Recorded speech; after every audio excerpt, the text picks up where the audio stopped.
As more refugees die trying to reach Europe, its leaders are trading blame. The French foreign minister has criticised Hungary's plans to build a wall along its border. But can Europeans reach a common solution? And are tighter measures on free movement really the answer? This is Inside Story.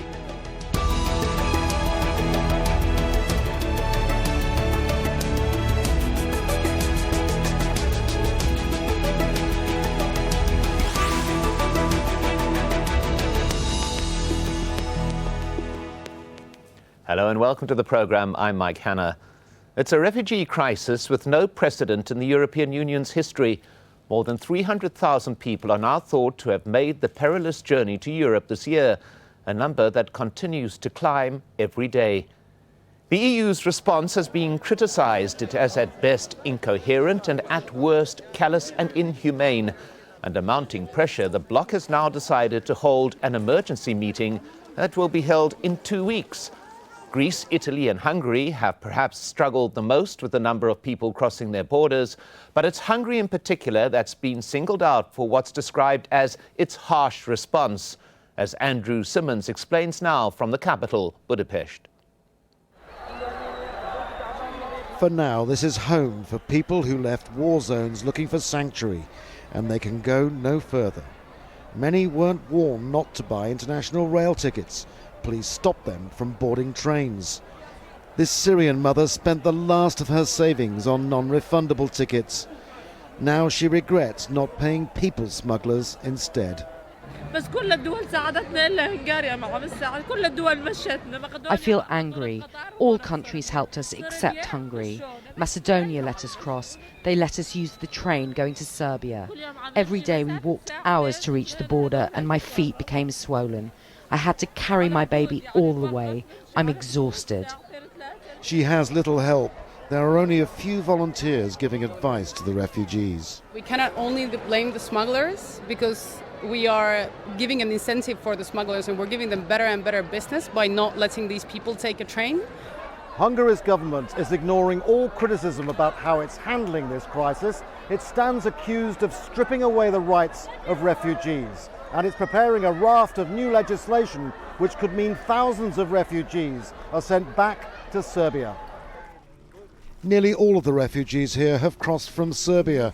Hungary is defining its neighbour as a safe third country, one of several changes. Any asylum seeker who crossed Serbia will have no valid claim in Hungary. Their claim will be rejected at first sight without considering any protection need, without considering why they left war in Syria, in Afghanistan or Iraq. Most of the efforts to help refugees are voluntary. Here, donated produce is being prepared to feed more than 1,500 people. They just couldn't stay at home and see what's going on. All of us here feel that we are human beings and we should respect and treat these refugees as other fellow human beings so that they would not feel that they are treated as animals and terrorists. The Hungary are grateful for the help, but it's going to get worse for them. There are plans to clear so-called transit zones like this and enclose people in fenced-off areas away from the public. These people came a long way to end up like this, and it could hardly be described as sanctuary or refuge. Andrew Simmons, Al Jazeera, Budapest.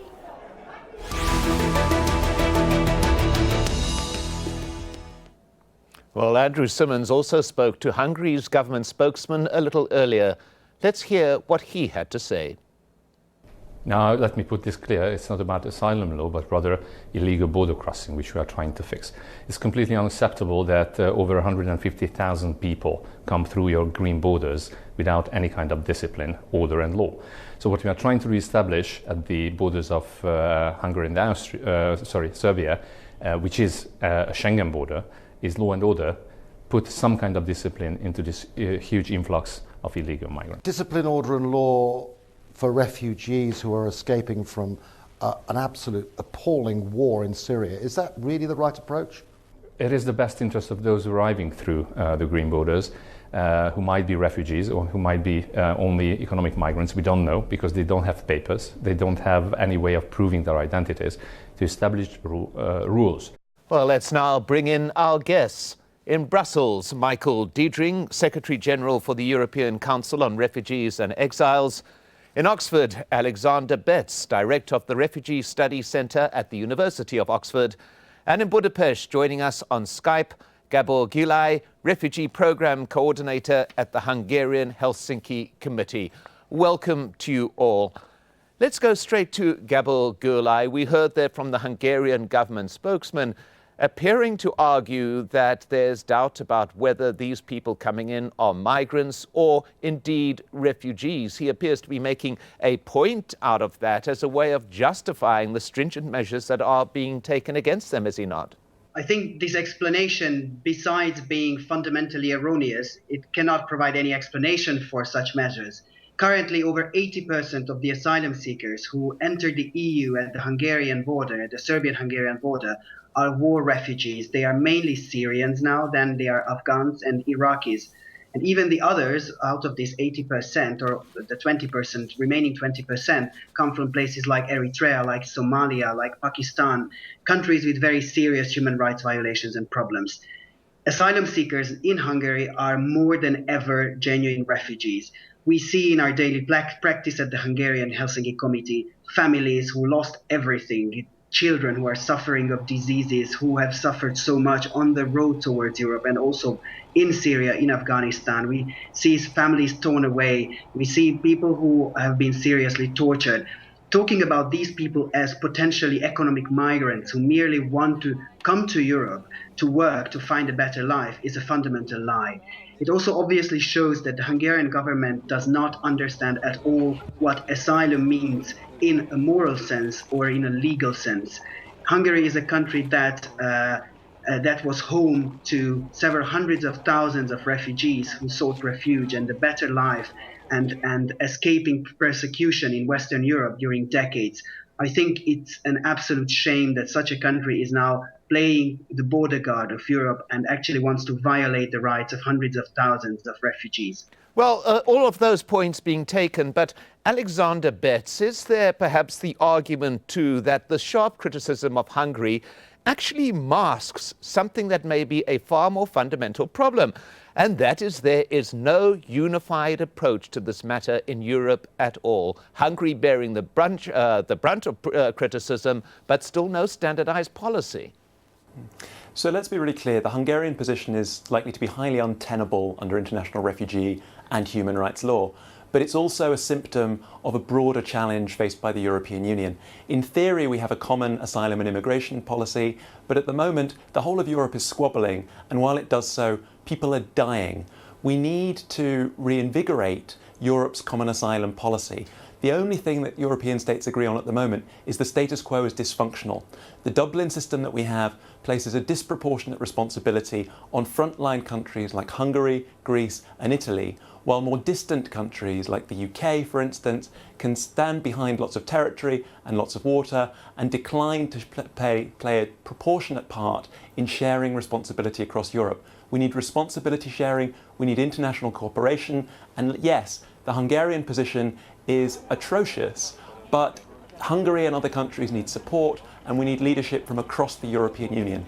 Let's just make clear the Dublin regulation that you referred to, introduced way back in 1990, actually specifies that people have got to apply for asylum in their first point of entry. So you have the scenario where those who manage to reach one country are then sent back to where they initially entered Europe.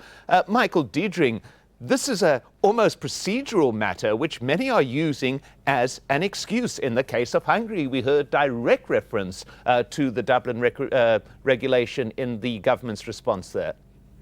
Yes, over the past few years, Dublin has been used as an excuse. Well, it was the law, let's be clear. The Dublin regulation was the law and such should be followed. But as Alexander mentioned, I mean, it really leads to the worst consequences, and we are seeing that in this current situation, because you have states who are under tremendous pressure, and then if you were to follow the Dublin regulation, people would be returned back to these states, and so it would not allow them to be able to come out of the pressure situation that they're in.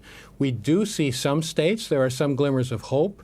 For example, the German government just recently announced that they would not follow the Dublin regulation, and they have a right to do so, that they would keep the Syrian refugees that have come to Germany. They would not send them back. We've been calling for that, and this is another way for European states to be able to show solidarity, to show support by saying, if people have reached our borders, we will treat them as if they are filing their application here, and we will give them the support that they need. Well, you mentioned an important point there. Germany has taken the lead in dealing with this unprecedented refugee crisis. Berlin says it expects a record 800,000 people will try to settle in Germany this year. And it's become the first country to suspend EU rules that force refugees to seek asylum in the first country they set foot in, which we were referring to. And last week, Chancellor Angela Merkel declared that all Syrian refugees who arrive in Germany are welcome to stay. Now, Gabo Ulay, for people like you working at the coalface of this problem in places like Hungary, others working in other parts of Europe, the sound of Alexander Merkel's statement there must come as some kind of hope, perhaps? Yes, definitely. I think this is definitely not a solution, because the solution would be a true responsibility sharing system in the EU, and also the solution would be a functioning, humane and effective asylum system in Hungary, from which we are very far away at the moment, probably farther than ever in the last 15 years. But it's definitely, as you mentioned, it's a ray of hope. It may mean that many of our clients who struggle in Hungary, who have to sleep in the street close to the railway stations, who have really nowhere to go, who do not get any significant assistance from the asylum authorities and just depend on the grace and goodwill of volunteers, now have probably a chance to see a better future and go to Germany. It's just very recent news in Hungary that unlike yesterday and the news from the weekend, now it looks that asylum seekers are allowed by the police to actually board on the trains towards Western Europe. So something has changed again. This clearly shows that there is no stable policy decisions behind what is happening to refugees in Hungary.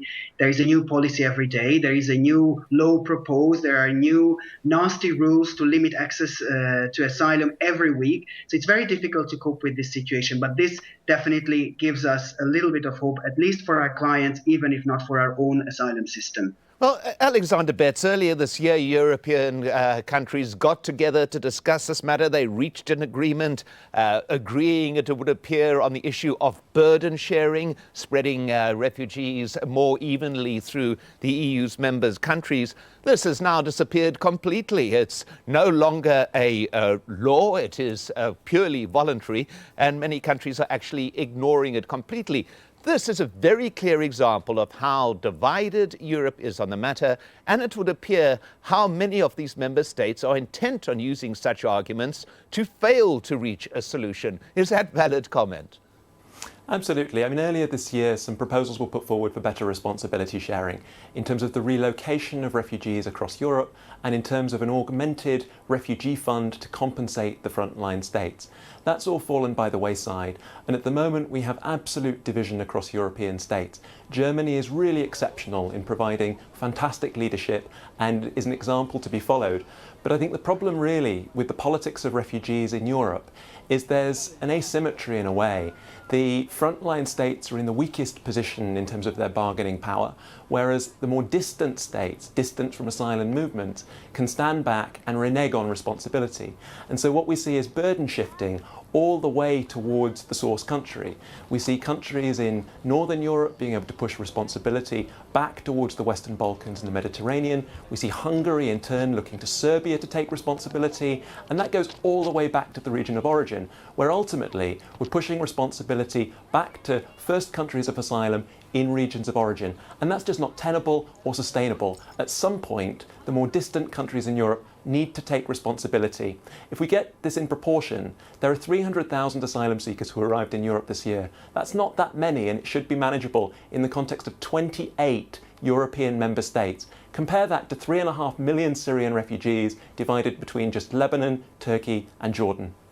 Well, Michael Diedring and Alexander Betts bringing out very fundamental points there at the burden shift towards the states on Europe's southern border, Italy, Greece spring to mind, having to deal with this while other countries push it away.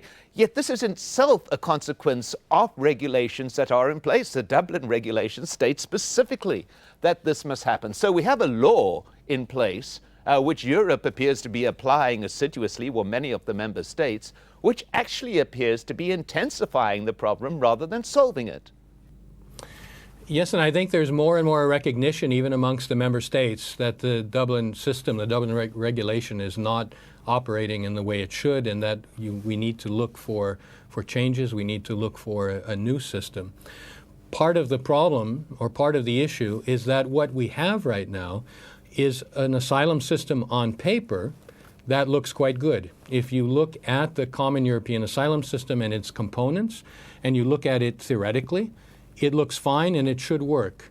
The problem is that when you try to put it into practice, and when you have different member states that are unable to do so, then the system itself starts to collapse because you don't have other member states stepping in to cooperate. And I'll use Greece as an example.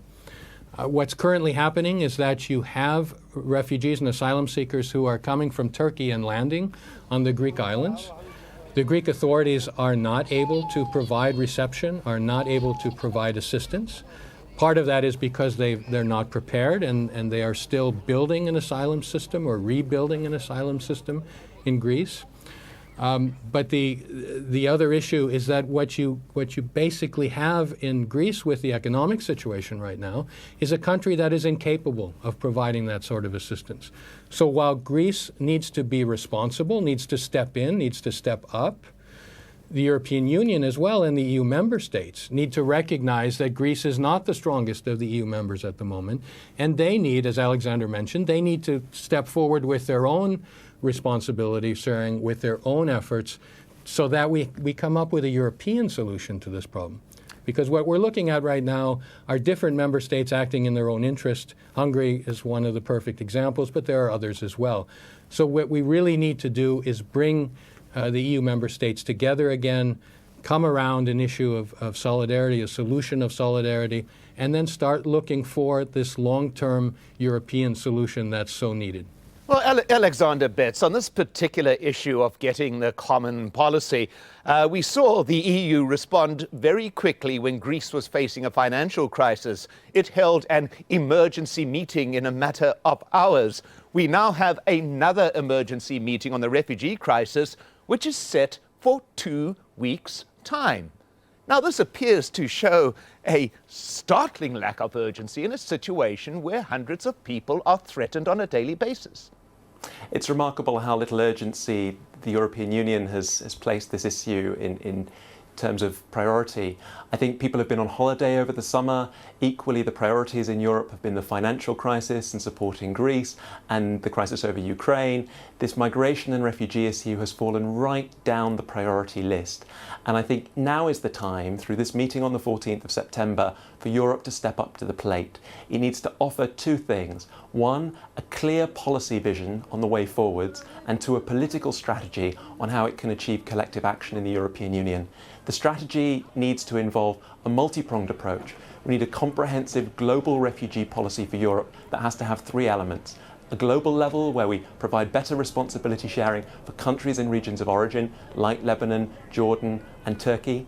We need at the European Union level responsibility sharing and a new deal on responsibility sharing. And thirdly, at the national level, all European governments have to recognise and reassert that they have an obligation to reaffirm their responsibilities under the 1951 Refugee Convention to provide protection to refugees. Now, Gabor Ulay, this clearly appears to be the way forward, but it also requires a political will that appears to be absent. I mean, would Hungary, for example, be prepared to start investigating this type of overarching solution at the behest of more powerful nations like Germany or others who might join this push to create some kind of unified policy which would benefit all those within the Union? I think the case of Hungary is completely unique, and I obviously agree with everything that has been said about the European solution. But I think that what is happening in Hungary at the moment is quite particular. It's not the same as happening in Italy, in Greece, in Germany, in Austria, UK, or anywhere else. In Hungary, the current reaction of the government, and we have to understand this before I answer your question, is a continuation of a series of attacks on the rule of law, on democracy, on a democratic society, on media freedom, on the independence of non-governmental organizations. This really comes as a new element in this struggle of the government to increase its own power. That's why the government in Hungary is not interested in a solution. It has proved on various occasions. The Hungarian government has the power to provide a not perfect, but at least much better solution to this challenge. It has the money to do so. The country received several millions of euros from Brussels to improve its own asylum system. The numbers has started to go up 2 years ago. It's not something that started yesterday. There was time to get prepared for such a crisis. Yet it was not a priority. Nowadays, the priority of the Hungarian government is to keep this crisis on the front line of the media, of news, so that nobody talks about anything else in the country. Hungary is one of, unfortunately, the most xenophobic public opinions in the EU. So there is always a way to gain some votes to popularity with having a hard stance on refugees. However, what is really unique is that in Hungary now, the number of asylum claims is very high. Most of them are really genuine refugees who are in need of protection.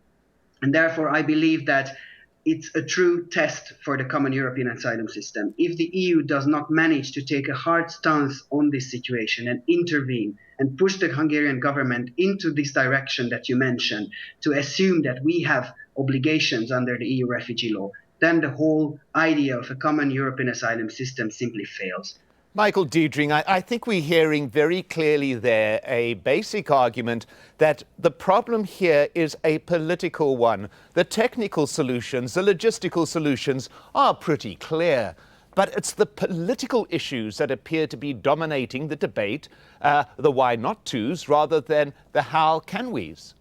Absolutely. And I think one of the biggest issues, and we've not yet touched upon this yet in our discussion today, is the fact that there are no safe and legal channels, or almost no safe and legal channels, for refugees to come to Europe.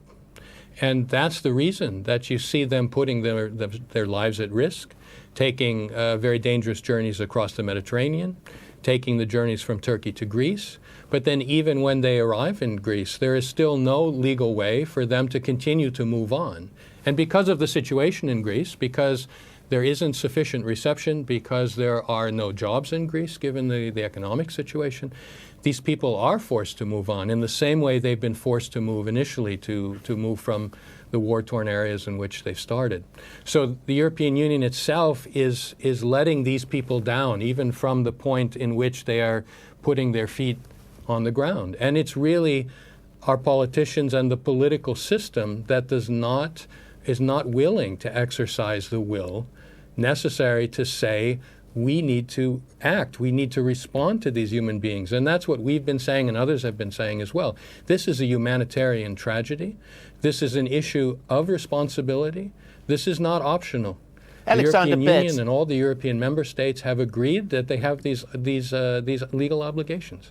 Alexander Betts, very, very quickly, a startling statistic. Between 2008 and 2014, 28 EU states never resettled more than 7,400 people in 1 year.